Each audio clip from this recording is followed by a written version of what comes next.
नमस्कार दोस्तों, आप पढ़ रहे हैं कक्षा 10वीं एनसीईआरटी गणित। आज हम पढ़ेंगे प्रश्नावली 2.3 का प्रश्न क्रमांक 2।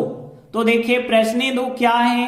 पहले बहुपद से दूसरे बहुपद को भाग करना है। मतलब आपके पास 3 क्वेश्चन है। ये रहे पहले बहुपद, ये रहे दूसरे बहुपद। तो पहले बहुपद का भाग हम दूसरे बहुपद में करेंगे। इसका मतलब है ये हो जाएंगे भाजक और ये हो जाएंगे भाज्य। और बाद में हमें जांच करना है क्या प्रथम बहुपद द्वितीय बहुपद का गुणनखंड है या नहीं है। तो गुणनखंड कब होता है, यदि शेषफल 0 आ जाएगा तो गुणनखंड होगा और 0 नहीं आएगा तो गुणनखंड नहीं होगा। तो हम देखते हैं पहला क्वेश्चन। यदि हम देखें तो यहाँ पे ये कहलाएगा भाजक और ये कहलाएगा भाज्य। तो देखिए यहाँ पे भाजक हो गया t वर्ग -3 और भाज्य हो गया 2t पे 4 की घात प्लस 3t पे 3 की घात मतलब घन -2t वर्ग -9t -12।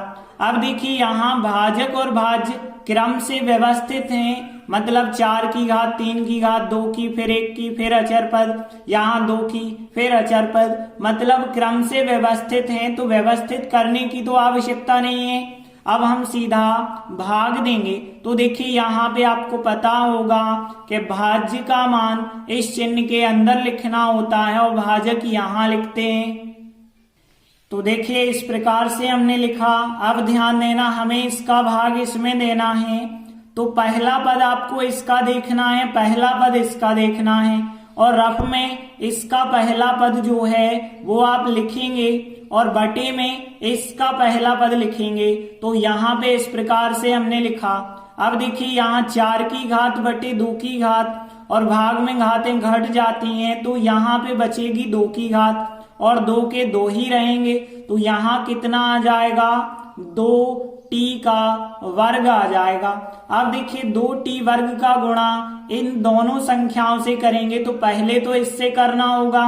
तो यहाँ 2 के तो 2 आएंगे और 2 की घात और 2 की घात 4 की घात मतलब 2t पे 4 की घात फिर 2t वर्ग का गुणा -3 से करेंगे तो 3 दूनी 6t वर्ग आएगा। और t वर्ग वालों को t वर्ग वालों के नीचे ही लिखना, क्योंकि सजातीय राशियों का जोड़ना घटाना होता है। माइनस और प्लस का माइनस हो गया है। अब आगे हम घटाना करेंगे। तो घटाते वक्त आपको पता है चिन्ह बदल दिए जाते हैं। ऋण का धन हो जाता है, धन का ऋण हो जाता है। अब देखिए पहले स्टेप तो हमेशा कटते हैं, क्योंकि यहाँ धन का है यहाँ ऋण का है और एक सी संख्याएं कट जाती है। अब देखिए बाकी हमने 4 की घात के बाद नंबर आता है 3 की घात का, तो 3 की घात हमने उतारी। फिर देखिए माइनस के 2t वर्ग और प्लस के 6t वर्ग हैं तो प्लस के 4t वर्ग यहाँ पे बच जाएंगे। बाकी बची हुई पूरी संख्या हम यहाँ उतारते जाते हैं। तो बाकी बचा था 9t -12। इस पूरी संख्या को हमने उतारा। अब देखिए फिर हम भाग देंगे तो इसका पहला पद और इसका पहला पद देखेंगे और रफ में फिर हम लिखेंगे। तो यहाँ 3t घन, देखिए यहाँ धन का है 3t घन और यहाँ बटे करके लिखेंगे t वर्ग। और आपको पता है भाग में घातें घटती हैं। 3 की घात बटे 2 की घात, 1 की घात बची होगी और 3 के तो 3 ही बचे होंगे और धन का धन आएगा। तो यहाँ पे धन का 3t हम लिखेंगे और 3t का गुणा फिर इससे और इससे हमें करना पड़ेगा। तो 3t का गुणा जब इससे करेंगे तो गुणा में घातें जुड़ जाती हैं, इसलिए यहाँ प्लस का 3t घन ही प्राप्त होगा, क्योंकि 1 की और 2 की 3 की घात। अब 3t का गुणा 3 से करेंगे -3 से, तो 3 त्रिका 9t हो जाएगा। अब t वाले को t वालों के नीचे आपको लिखना पड़ेगा और इसके बाद फिर हम घटाने की प्रक्रिया करेंगे। तो घटाते वक्त चिन्ह बदलना है, ऋण का धन करना है, धन का ऋण करना है। पहले स्टेप तो हमेशा कट जाएंगे। 3 की घात कट चुकी है। अब देखिए यहाँ पे धन का है 4t वर्ग, इसे हमने उतार लिया। यहाँ -9t और प्लस के 9t ये भी आपस में कट जाएंगे। -12 और हमने उतार लिया है। अब देखिए फिर हम भाग देंगे तो फिर इसका पहला पद और इसका पहला पद आपको देखना है। तो देखिए 4t वर्ग है इसका पहला पद और इसका पहला पद कितना है, t वर्ग है। और ये धन के हैं, ये भी धन का है, तो धन और धन का तो धन ही आएगा। अब यहाँ t वर्ग से t वर्ग कट जाएंगे, केवल बचा होगा 4। तो यहाँ पे प्लस का 4 हमने लिखा है। अब देखिए इस 4 का गुणा इससे और इससे करना होगा। तो जब 4 का गुणा t वर्ग से करेंगे तो यहाँ पे धन के 4t वर्ग आएंगे और 4 का गुणा -3 से करेंगे तो 4 3 12 ही आएगा। इसके बाद घटाना है और घटाते वक्त चिन्ह बदल दिए जाते हैं, तो ऋण का धन हो जाएगा और धन का ऋण हो जाएगा। पहला स्टेप धन का और ऋण का है, हमेशा कट जाता है। माइनस के 12 और प्लस के 12 ये भी कट जाएंगे, तो यहाँ पे कुछ नहीं बचा होगा, तो शेषफल क्या माना जाएगा, 0 माना जाएगा। अब देखिए यहाँ जब शेषफल 0 आ गया, मतलब इस संख्या का इस संख्या में पूरी तरह से भाग चला जाता है, तभी शेषफल 0 आया है। तो जो हमसे पूछा गया था कि जांच कीजिए कि प्रथम बहुपद द्वितीय बहुपद का गुणनखंड है या नहीं, तो हम कहेंगे बिल्कुल है गुणनखंड, क्योंकि शेषफल जब 0 आ गया है तो इसका मतलब यही है कि प्रथम बहुपद द्वितीय बहुपद का एक गुणनखंड है। तो देखिए हमने लिखा, चूंकि यहाँ शेषफल 0 आया है, अतः दिया हुआ प्रथम बहुपद द्वितीय बहुपद का एक गुणनखंड है। तो इस प्रकार से फर्स्ट क्वेश्चन कंप्लीट हुआ। इसके बाद दूसरा क्वेश्चन देखिए, यहाँ पे भाजक का मान ये दिया गया है और भाज्य का मान ये दिया गया है।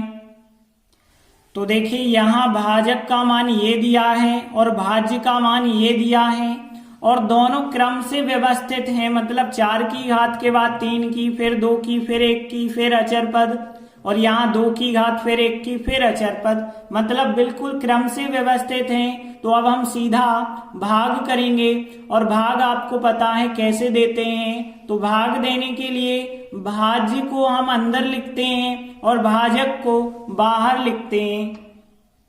तो देखिए हमने भाजक और भाज्य इस प्रकार से लिखे हैं। अब हम सीधा भाग देते हैं। तो भाग देने में इसका पहला स्टेप और इसका पहला स्टेप हमें देखना है और रफ में जाना है, ये बटे ये लिखना है आपको।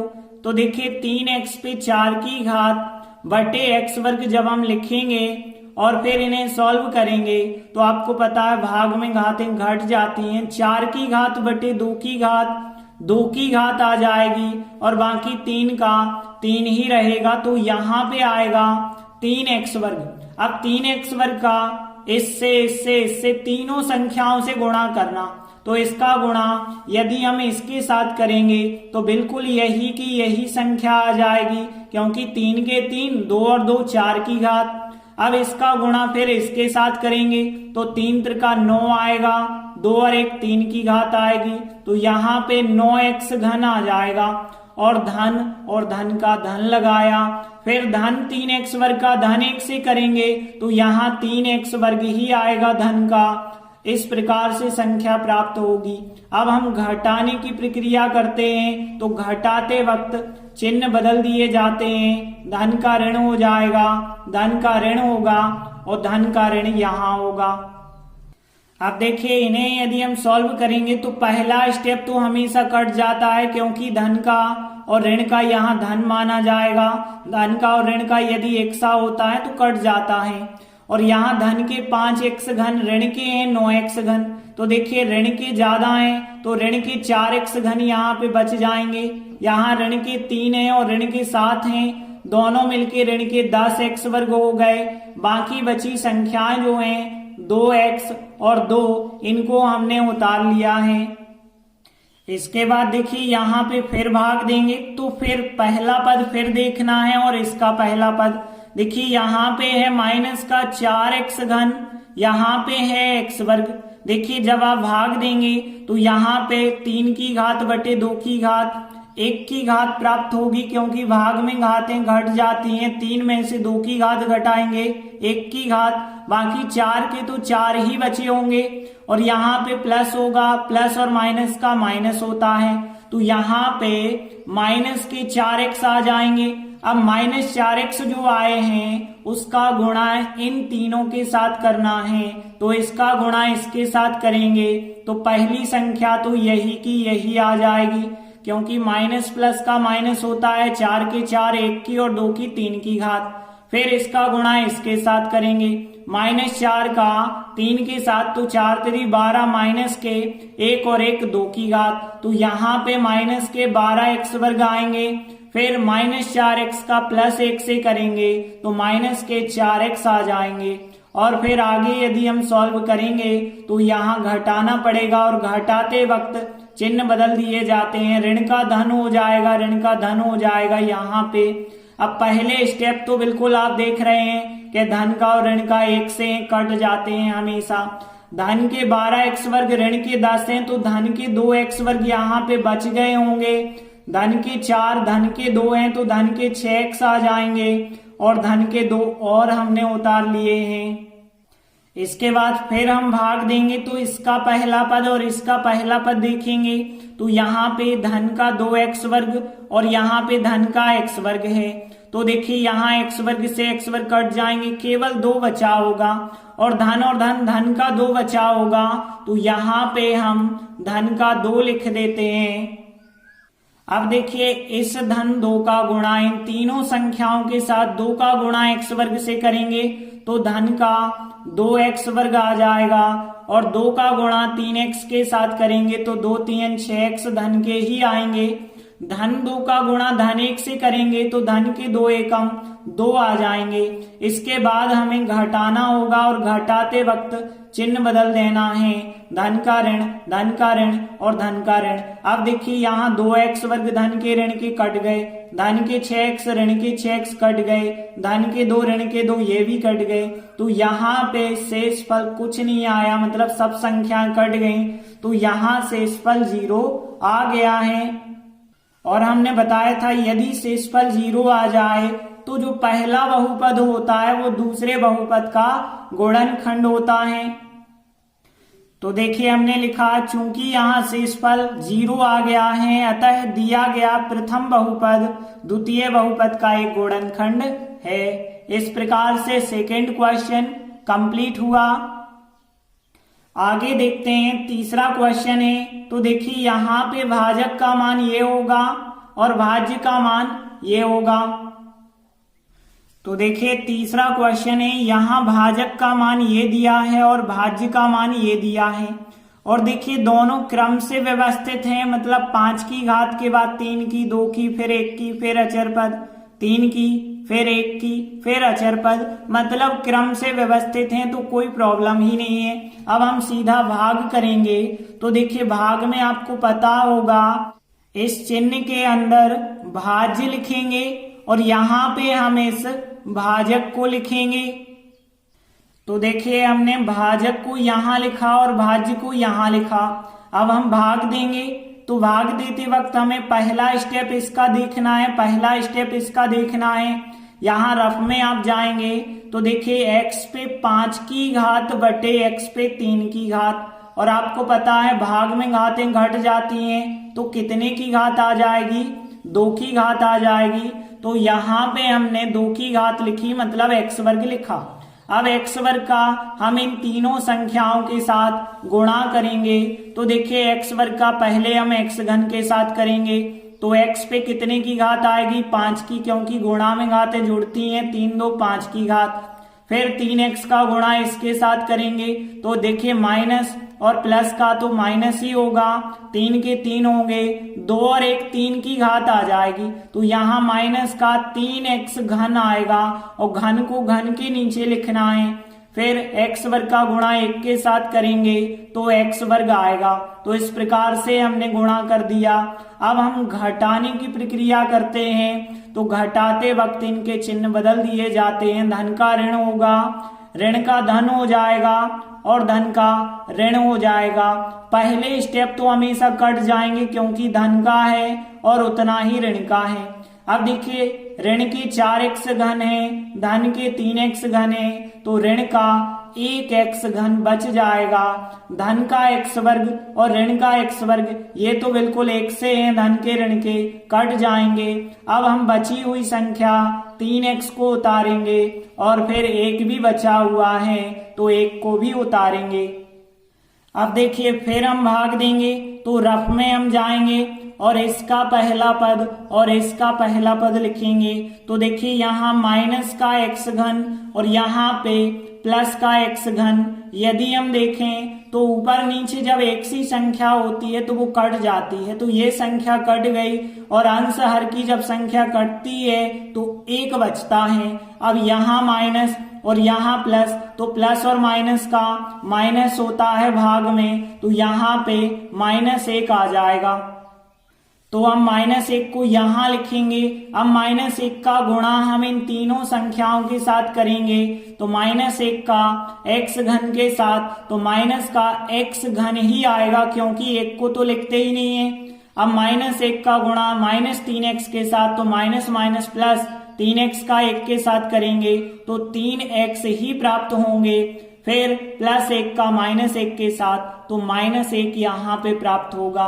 इसके बाद हम घटाने की प्रक्रिया करते हैं और घटाते वक्त चिन्ह बदल दिए जाते हैं। ऋण का धन हो जाएगा और धन का ऋण हो जाएगा और फिर ऋण का धन हो जाएगा। अब देखिए पहला पद तो हमेशा कटेगा क्योंकि माइनस का है और प्लस का और 1 सा है, कट जाएगा। धन के 3x और ऋण के 3x ये भी कट गए, लेकिन यहाँ पे धन का 1 और फिर धन का 1 तो इनको नहीं काट देना। धन का 1 और धन का 1 धन के 2 हो जाएंगे। तो देखिए यहाँ पे शेषफल 0 नहीं आया, यहाँ शेषफल 2 आया है। तो इसका मतलब ये हुआ कि यहाँ पे जो पहला बहुपद है वो दूसरे बहुपद का गुणनखंड नहीं है क्योंकि शेषफल 0 आया ही नहीं है। तो देखिए हमने लिखा चूंकि यहाँ शेषफल 2 आया है, 0 नहीं आया है, अतः हम कह सकते हैं कि दिया गया प्रथम बहुपद द्वितीय बहुपद का एक गुणनखंड नहीं है। तो इस प्रकार से तीसरा प्रश्न भी कंप्लीट हुआ। इसी के साथ प्रश्न 2 के तीनों सवाल कंप्लीट हुए। हम आशा करते हैं कि तीनों सवालों में जो कुछ हमने आपको बताया कि कब पहला बहुपद दूसरे बहुपद का गुणनखंड होता है, ये आपको आसानी से समझ आ गया होगा। धन्यवाद।